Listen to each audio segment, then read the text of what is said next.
രാത്രി സമയം 11:30 നമ്മൾ അരീക്കോണ്ട് ഒരു ചായ കുടിക്കാൻ പോവാണ്. ഏതാ ചായപ്പൂരിയുടെ പേര്? ചായുഷ്. നമ്മളൊരു ലൈവ് ചായ പേര് നമ്മുടെ അരീക്കോട് പുത്തലത്ത് പണ്ടത്തെ ടർഫ്, നമ്മളെ പണ്ടത്തെ ടർഫ് ഉള്ളിടത്ത് ഒക്കെ ഓല് മാറ്റിയിട്ട് ഇതാ അവിടെ പുതിയ ചായപ്പീടിയേ എന്തൊക്കെ കുട്ടികളെ കളിക്കുന്ന സാധനങ്ങളും എന്തൊക്കെ സെറ്റപ്പുകളുണ്ട്. അത് നമ്മളെ കൊച്ചു സാഹിബിന്റെ കൂടെ ചായ അടിക്കുന്നതാണ്. ഞാൻ ചായക്ക് സമയം എടുക്കുന്നു, ഗ്യാസ് കഴിഞ്ഞത്. ഏതായാലും നമുക്ക് വേറെ നമ്മളെ പുത്തൽ നേരെ വെജ്ജിമനയെ പോയി.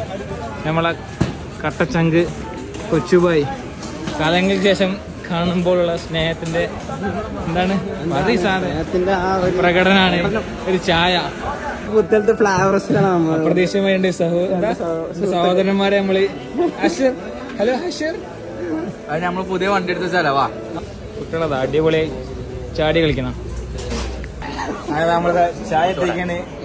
എന്താണ് നമ്മളെ ചായനെ കുറിച്ച് എന്താണ് നിങ്ങൾക്ക് പറയാനുള്ളത്? നല്ല ഇറാനി ചായ. എന്താണ് കൊച്ചു സാഹിബ് എന്താ പറയാനുള്ളത്? ചായ ചായ ആണല്ലോ, ആവണല്ലോ. അടിപൊളി വൈറലാണ്. നാവ് പൊള്ളി നാവ് പൊള്ളി നോക്കിയിട്ട് കാര്യമില്ല.